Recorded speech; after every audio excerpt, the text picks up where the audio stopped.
I hired a private investigator to do a forensic exam to prove I didn't commit a crime. Stay tuned to find out what happened. I'll just tell you what happened.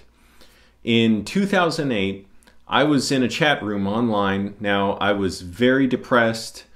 I was going through one of my bouts of mental illness that lasted for about a year, where I just felt really numb. I was having delusions, feeling horrible. So that's sort of the backdrop to this. Now, I'm going to leave out names. I'm going to leave out any identifying information.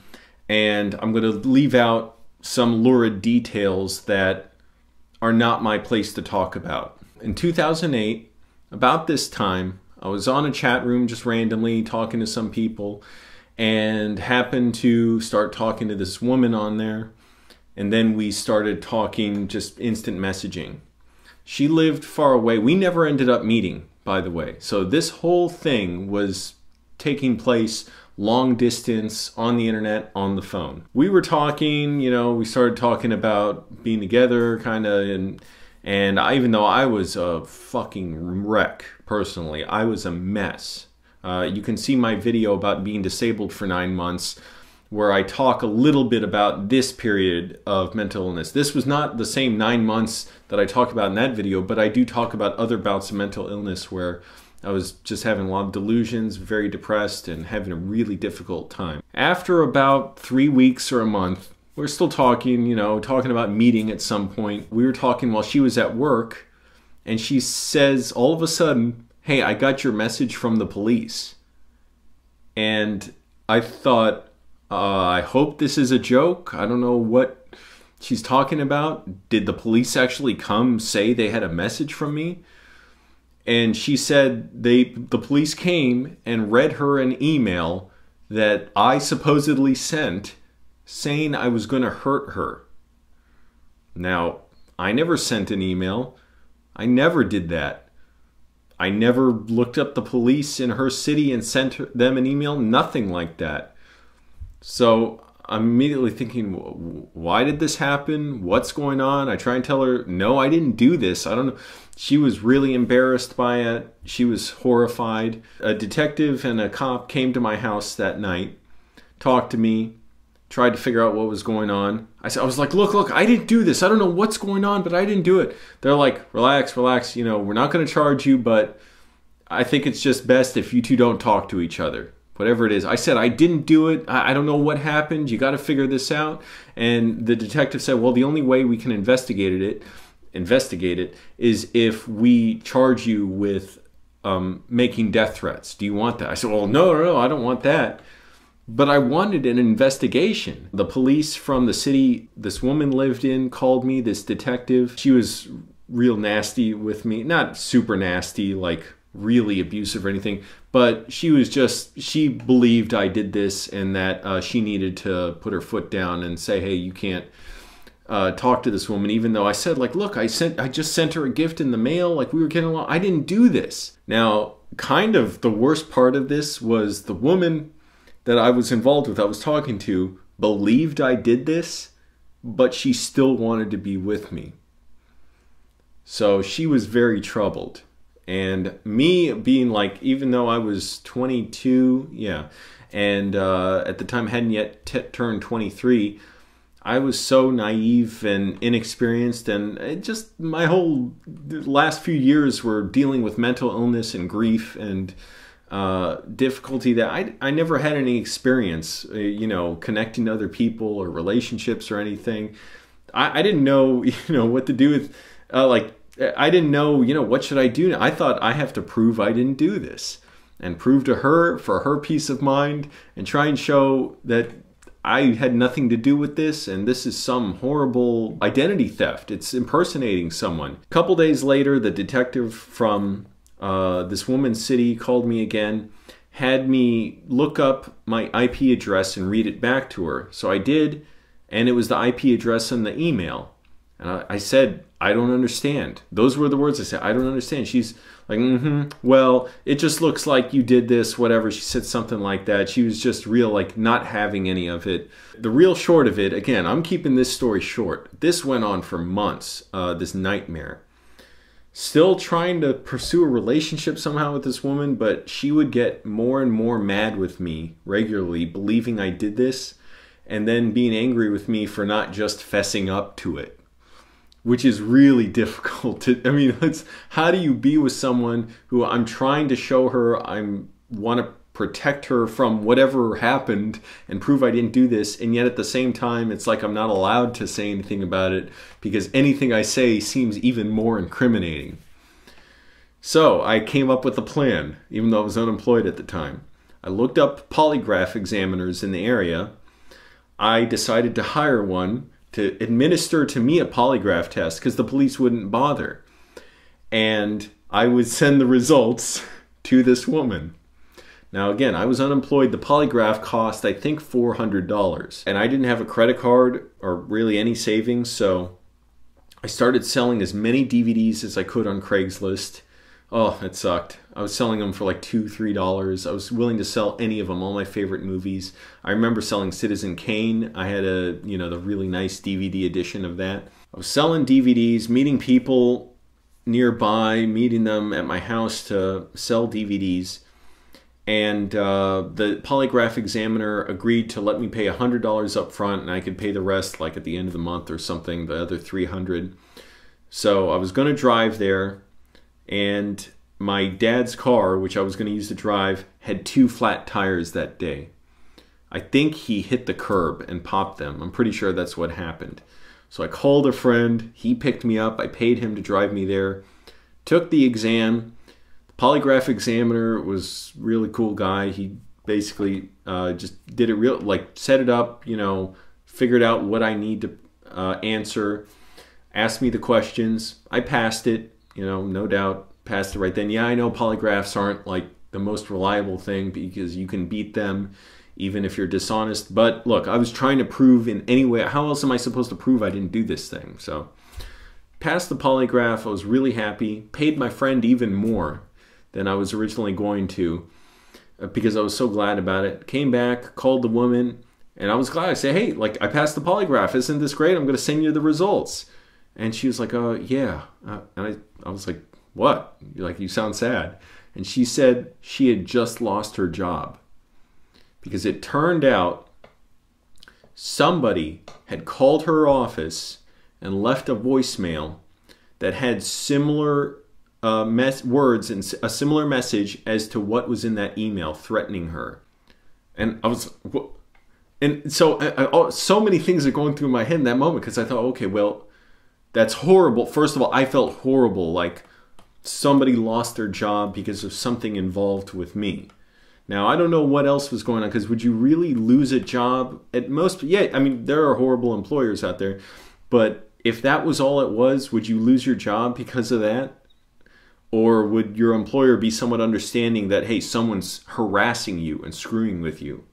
So I don't know the whole story there, but I felt horrible thinking, oh my goodness, her livelihood is gone because she knew me, even though I didn't do it.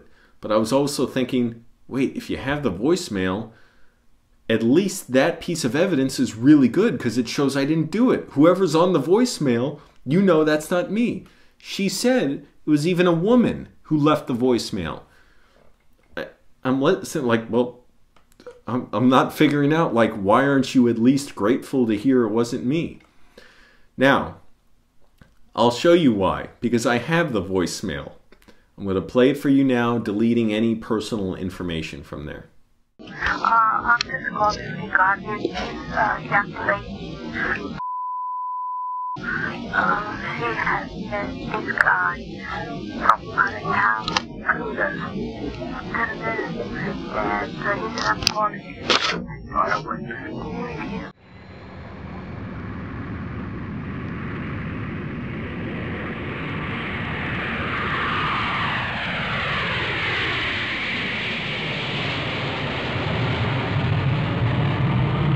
The woman I was involved with said, I heard the voicemail. We can't trace who the number is because they called a week ago and the person who operated the phone didn't bother checking the voicemail till today, so it's too late to do caller ID. But she said, it sounds like your mom on the phone. I was like, whoa, no way. That's impossible for every reason. One, my mom would never do that. She didn't know who this woman was, except maybe vaguely. Like she had some idea, but I wasn't really telling her anything. She would have no idea how to find her phone number. My mom would have no desire to find her phone number, no desire to leave a voicemail like that. She definitely didn't know anything close enough to what was in that email to say a similar message to that, because I hadn't even seen that email. So I didn't know exactly what was in it, other than there were threats in there to this woman. And so just every reason, my mom she didn't even know, she'd never operated a computer in her life. So how would she know how to even look her up? It was so bizarre, but she thought that my mom left the voicemail and that I put her up to it. And again, still almost most upsetting of all, she still wanted to be with me. She still cared about me a lot. So she still wanted to be with me. And that was really like a bitter experience after that, because she started drinking a lot, yelling at me constantly, again, even all over the computer, or trying to manage some kind of relationship with me, but also being furious at me, saying I did this to her, I threatened her, am I gonna kill her, all this stuff, and me trying to like show like, hey, I'm not that person. Trying to be two people at once, meaning trying to be there for her, but also knowing I have to let her feelings that I'm this threat to her be valid. Not minimizing her fears, but at the same time trying to show I'm not that person. I don't know what happened. Somebody impersonated me. So then I came up with another plan. In the weeks and months that she would yell at me and say all kinds of horrible things and drink, and which was, I decided I was going to write to every public office I could in her city. The city commission, the police chief, the mayor. I wrote to a bunch of organizations there trying to get them to investigate this as identity theft. I tried to get like police records, and I thought, okay, this is great. This will show, surely no guilty person would ever work this hard to try and get an investigation on themselves. So sure, obviously this will prove that I didn't do this, and it will get some investigation going, and they'll find the real culprit. Because at the time I had no idea I didn't know if it was someone I knew. I didn't know if someone she knew. I didn't even know if it was the woman herself pulling a big scam on me. I didn't know. Somebody didn't want us to be together. That's all I can say. And by the way, that voicemail, to this day, I have no idea who it is. It does not make any sense. The stuff she said, Angelo hurt my daughter in school, never happened, for the simple fact that I barely talked to any girls in school. So that was just an impossibility. I wrote all these letters. The woman I was involved with, she thought, well, more or less everything's kind of, leveling off, and this is just the new normal of thinking I'm with a guy who wants to harm me. And me thinking, oh, I'm excited. I've got a plan. I'm going to prove I didn't do this. And she ended up getting a new job somewhere. It wasn't ideal, but it was still, the way she described it seemed like overall a decent situation. I'm like, good, glad to hear that. I forget if she called me or whatever, but the woman I was involved with was furious at me again because the police contacted her saying that I sent a message saying that, oh, I'm involved with this woman, she's my girlfriend, I'm trying to prove, I need an investigation for identity theft. And meanwhile, she had told the police that she had stopped talking to me. So now, apparently, it seemed like the police were even more worried that I was trying to harass her somehow. And she was embarrassed because she had told the police she wasn't talking to me. And also, she was worried that I was still this person who made these threats, and that somehow I'm trying to dig my way even deeper into her life by sending these letters to the police chief and the city commission and the mayor's office and whoever the hell else I sent a letter to. I sent a lot of letters out. I don't remember them all. I sent like 8 to different organizations thinking this is going to work. Hey, there's a crime committed, identity theft, threats of harm to somebody. You need to investigate this. She was furious at me. The detective in the city she lived called me again. I was like, oh, good. I'm glad you called me. You know, we got to investigate. She's like, oh, yeah, I appreciate the chief of police questioning me about this. I just want to let you know. I'm like, huh? What? You're mad about being questioned about this? There was a crime committed, but I was too sheepish to fight back at this point. She was saying like, oh yeah, I appreciate being questioned by the chief of police about this, because I even called the chief of police's office before and spoke to him on the phone. He was mad at me because he said, you know, I don't even know who you are. You got to file a report or whatever. And also, by the way, I had filed reports, I forget if it was exactly before or after this, but with like the Federal Trade Commission, with the police here, that was definitely afterwards. I was so desperate. I was trying to file reports anywhere I could for identity theft, for impersonating me and sending these threats. None of it went anywhere. It was all just filed away. There was no follow-up on anything. So the detective called me. She was mad at me. I said, look, I passed the polygraph test. I sent it to her. I paid for it myself. She said, oh, I believe you passed the polygraph. I just think you blacked out when you sent that email. Now, what a fucking asshole cop. Because she had told me in the first phone call when she called me after this threat was sent to this woman, when I said, look, I didn't do this, I don't know what happened. But, you know, the fact that we just met 3 weeks earlier, it had details about stuff we talked about in that email to help corroborate that it's from me. And it was my IP address. She said, I don't believe in coincidences. So she was saying she didn't believe me. She doesn't believe in coincidences. Yet now, after I passed the polygraph, she said, oh, I believe you passed the polygraph. I just think you blacked out when you sent the email.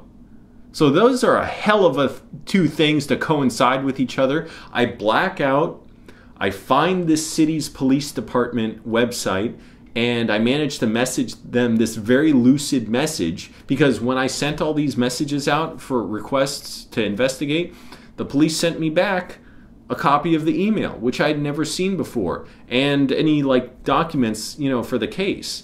And they said, sorry, we can't investigate this, or, you know, it's considered a, you know, done deal. But I saw the email. First of all, it's obvious I never wrote it.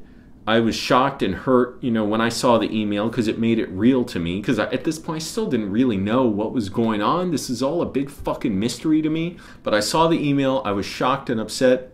I didn't even want to look at it again. I tore it up, threw it away. But this cop was telling me, I don't believe in coincidences. I just think, oh, how convenient. How did she come up with that one that I blacked out? At this point, I was still going through hell, because I had become obsessed with trying to figure out, how do you prove you didn't do this crime?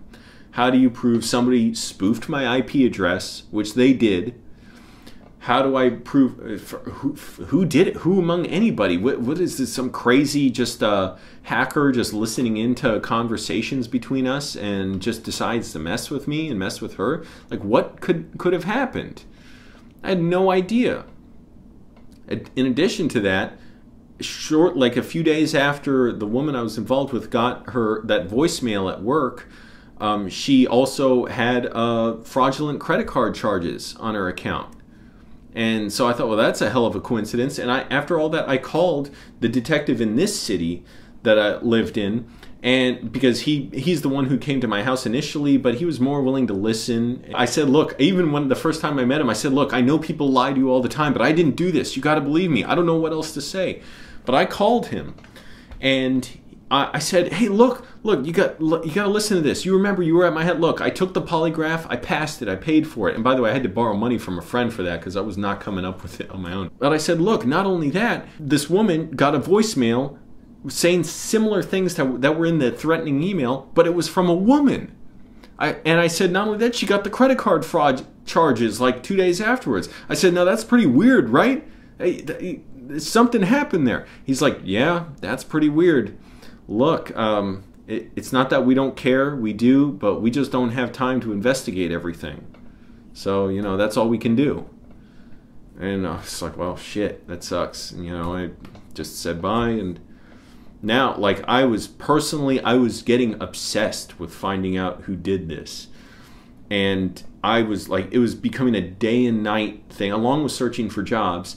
It was becoming like the daily, like, 15-hour-a-day preoccupation. I was becoming like a madman trying to figure out who did this. what could have happened. I even went to the therapist I was seeing in college, because by this point I had dropped out of college. This didn't cause me to drop out of college, but I went back to that therapist just to visit him once because he'd seen me for like 6 months. I explained to him what happened. I said, do you think there's any way I could have blacked out and sent this? Because I want to know for my own information, is it even possible, or can we rule that out? And he said pretty much he didn't think that was what happened, or that didn't seem like something I was likely to do, or that could have happened. On top of that, what a crazy 1 in a billion chance that I somehow did it in these circumstances, and I blacked out and didn't just sit there and watch TV, but I somehow pulled up the city's police department website, because it was a web form to email them. It's not like there was just a direct email address. And by the way, the email address that was used on there, it was a fake email address as well. I was trying to find out too. I saw the email address. I was trying to figure out, well, was that a real email address, or it was just something somebody typed in? I was trying to figure out if it was registered or not. And I sent a bunch of emails to that email address saying, find me, coward, or whatever. I was seriously like angry. I was sending emails telling that person, like, hey, I'm figuring this out. I forget exactly what I said, but I was just angry.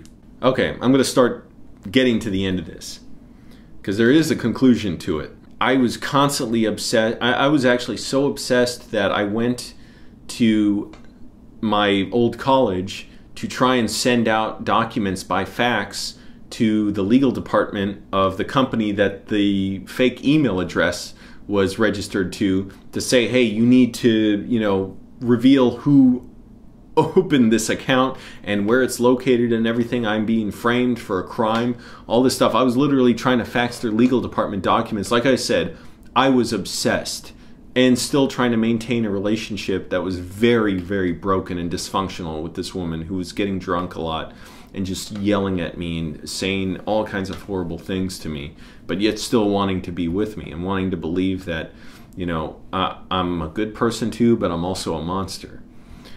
And I mean, I was carrying around like a binder full of documents, trying like everything I could learn about hacking and people who'd been convicted of crimes around here for hacking, and trying to figure it out. And another thing, okay, so I'm getting towards the end here, jumping over a lot of details. Another thing I told the detective from this other city was that, look, I'm going to hire a private investigator, and he's going to do a forensic exam on my computer to show I never pulled up this web form that is used to email your police department. And she said, well, I just don't want you to waste your money. What a fucking shitty cop. I found a guy who was he gave me a rate he cut in half. He was an ex-cop from the area where this woman I was involved with lived. Like, he knew the rules, he knew what to do, he understood why I wanted to do this. He's like, yeah, even though you're not even being charged with a crime, there were no charges pending, you don't want this, any documents like this showing that you may have done anything like this. You want to clear your name. He cut his price in half for me. So I had just gotten a job at that point, just opened a credit card with a small balance. This ran up the balance of the card to the maximum, but he was willing to do, that rate was half the full rate that he would normally charge the companies. He even picked me up from the metro with my desktop computer, hooked it up for me. He was willing to help me out. Man, he was the fucking coolest, badass guy to have help me. And he even said if he had to testify in court, he would for me, because he believed me, he had integrity, he was like no nonsense, just the best guy to have as an ally. And I was being turned inside out at the time, and he was just totally cool and, walking me through what to do. Now, another thing I'll mention, on my birthday, even though as dysfunctional as things were, and things were sort of beginning to tail end, to wind down in this horrible relationship that was traumatizing me a lot, and unfortunately traumatizing this woman a lot too, was she wanted to send me some stuff for my birthday and send it overnight and pay extra for it. And I said, okay, I'm waiting for it. We were talking. She said she got the confirmation that it was delivered, but it never came to my house. And she said somebody had signed for it. It said a woman's name for the signature. I said, well, I don't know. But But the woman I was involved with assumed it was my mom who took it at the door, even though I was living with my parents at the time, and that my mom signed it, and because my mom and I were in cahoots, supposedly, that my mom hid it from me. I was like, that's ridiculous. But that was kind of like the last straw for her, in that she was so upset that she tried to send me something for my birthday, and I was really hurt by that too, because I was so hurt that she wanted to do something nice for me and she couldn't even do that, and I couldn't control it.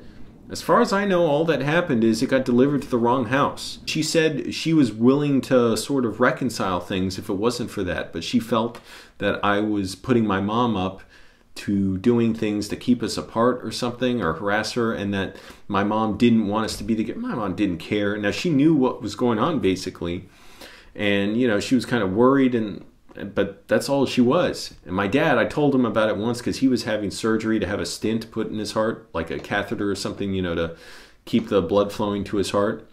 And fortunately, the operation went well, but I was worried, and I told my dad about this. All he said was, while he was like in the hospital, you know, waiting to get his operation, was, oh, women will tell you anything to get what they want.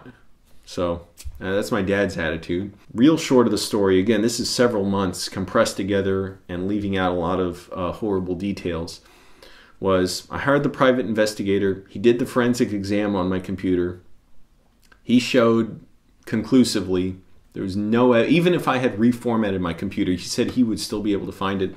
There was nothing showing that I had accessed this email page for the police department, nothing like that, never sent that message. And he said, now let's think of names, or, you know, some information on people who could possibly have done this, who sent this threat, so who had the means, the motive, and the opportunity to do it.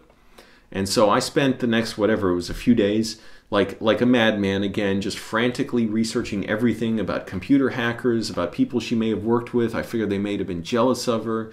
You know, I didn't know their names. I just was looking up general things I knew about the area. Such a crazy long list of things that was so absurd. It's like one human could ever weed through this whole list. But he started asking me, who does she know and who do you know?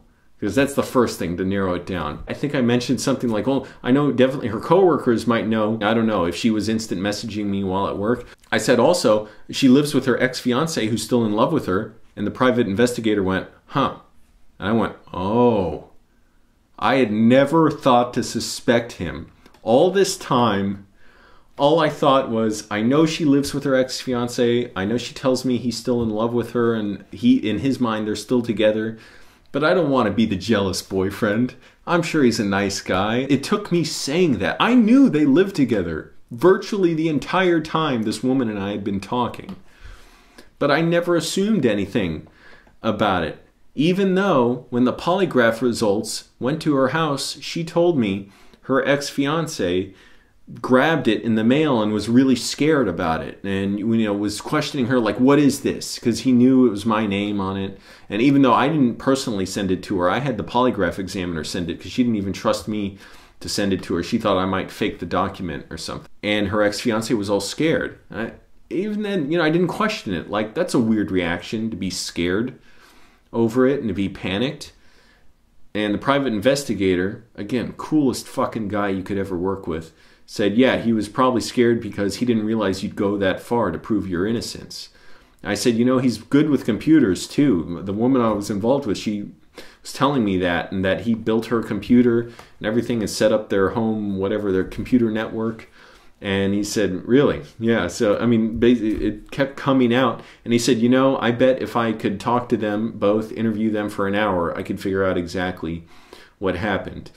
Now, I can't do that because, you know, I'm just a private investigator. That would be stalking, and, you know, I wouldn't do that. But I bet I could get to the truth really easily. What likely happened was he was monitoring her computer activities, tracked my IP address. He saw that we were talking. He didn't like it. He definitely knew we were talking. Like, she told me he knew about it and was insecure about it, but he was kind of just a pushover.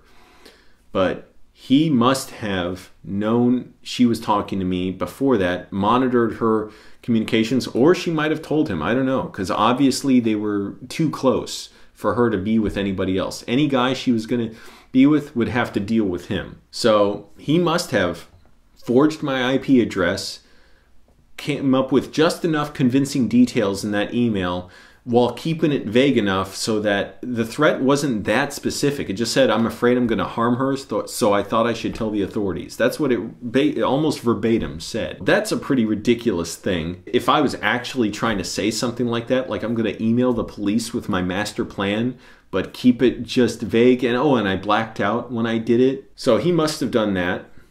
And the private investigator then said, yeah, and then getting her fired from her job would be good for him because then she'd be financially dependent on him. She couldn't move out because they're roommates. And she would rely on him to pay the rent. I was, well, yeah, exactly. He just wasn't counting on me doing this much, going this far to prove my innocence. Now, as far as who that woman is, I have no idea to this day. It's definitely not my mom. That makes zero sense. I have no clue. I don't know if it was this guy's mom, this guy's friend, family member.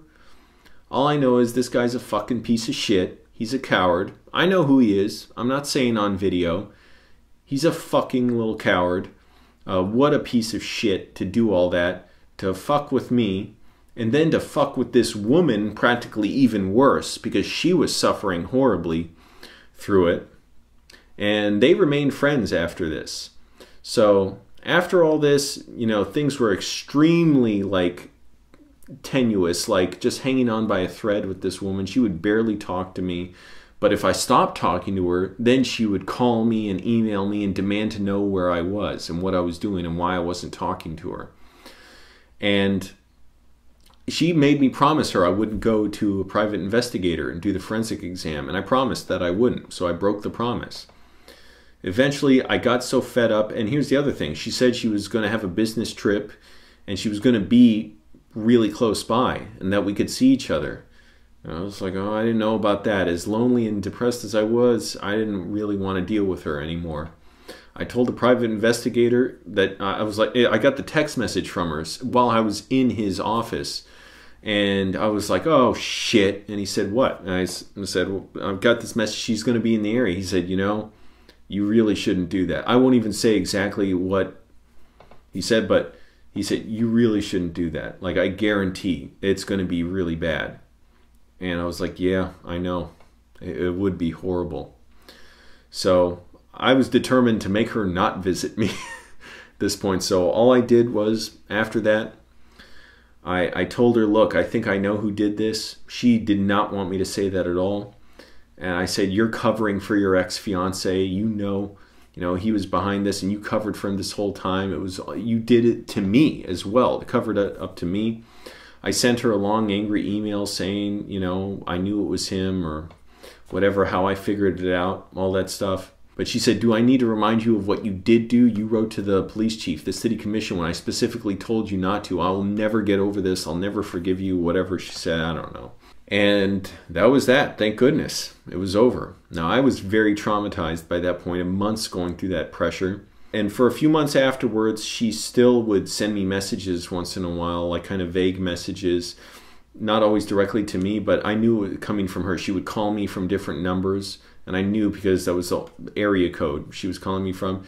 She would call my parents' house, and my mom said, like, she would call and ask for me, and a guy would be there asking for me, and they both sounded high. And by the way, that woman on that voicemail, you noticed, she sounded high. I started going to therapy right away again, went for a year, a full year, because I was so distraught over all this and so traumatized and so afraid to connect to anyone because I was so paranoid. I was so fucking sure something's going to happen or somebody's going to accuse me of something. Again, after that, I hated being accused of anything. Now I've calmed down on that mostly. Now I just hate it on a regular person level. Oh, plus a little, just anger. But I couldn't be close to people, it messed me up in a lot of ways. I was surprised I was able to hold down a job after all that experience. But I was, and, I was miserable. But I pushed through and pushed through. I was really miserable, believe me. And it stuck with me for a long time. And on top of that, compounding the mental illness stuff that I've had. But that was that. It was her ex-fiance, who I'm sure who did it. Just a piece of shit. The detective in the city she lived in, piece of shit. The private investigator I worked with, man, coolest fucking guy. And I still have those documents, by the way, the polygraph and the 17-page forensic exam, like showing to a certainty I did not send that email. I did not access that website for the city police department. So that's the story. It's not, I don't even like talking about it. It's like the mental illness one, being disabled for 9 months. I don't even like talking about it. I'm telling it because, hey, what the hell? I mean, I guess it's a fun story in a way to hear. The closest way I can describe what the experience was like, if you want to see a movie that I felt captured what it feels like to be falsely accused of a crime, is Alfred Hitchcock's The Wrong Man, starring Henry Fonda. That, to me, first of all, it's a beautifully shot movie, perfectly acted. I mean, just so well done. The paranoia, the fear. And what I loved about it is that it's not as simple as a good man falsely accused of a crime. It turns his life inside out. His wife turns against him and she goes crazy and blames herself. And she ends up in a mental institution. And I hate that there's a little happy ending tacked on. I wish I could just cut out those last 10 seconds of text that say she recovered and she was fine. Because that's what it was like for me. It was like turning me against everybody. Because I was trying to, my one goal was to figure out who did this thing and to prove to this woman that I didn't do this. And in the end, she was halting any look at people in her life, such as her ex-fiance, who could have done this. She assumed it must have been somebody in my life, if it wasn't me, who must have done it. And who knows how closely in cahoots they were together, because I know they remained friends after that. She obviously called my parents' house and with her ex-fiance, and they were both on the phone. It was just obvious. Whatever they'd been through before kept carrying on afterwards, and that was that. Again, watch The Wrong Man if you really want to see what it feels like. Fortunately, I was never in jail. I was never charged with anything, but they should have done a proper investigation. You know, they could have figured out easily, just like the private investigator said. If they had interviewed her and the ex-fiance, they would have figured it out within an hour, because they're not that good liars. Oh, difficult story, and I'm glad I didn't remember it for a long time. I don't want to remember it again. If you're wondering why I didn't tell that story for a long time, unless I want you to know, my personal life's none of your fucking business. Fuck you. I have another one someday. Maybe I'll tell you all about a woman I was involved with who faked her own death and tried to seduce my brother while he had a girlfriend, and he didn't do anything with her, but he kind of went along a little way for it. But I don't know if I'll ever tell that one. So subscribe to the channel, like the video, favorite it, comment, share it with a friend, and stay tuned for more. I'll see you soon. Thanks.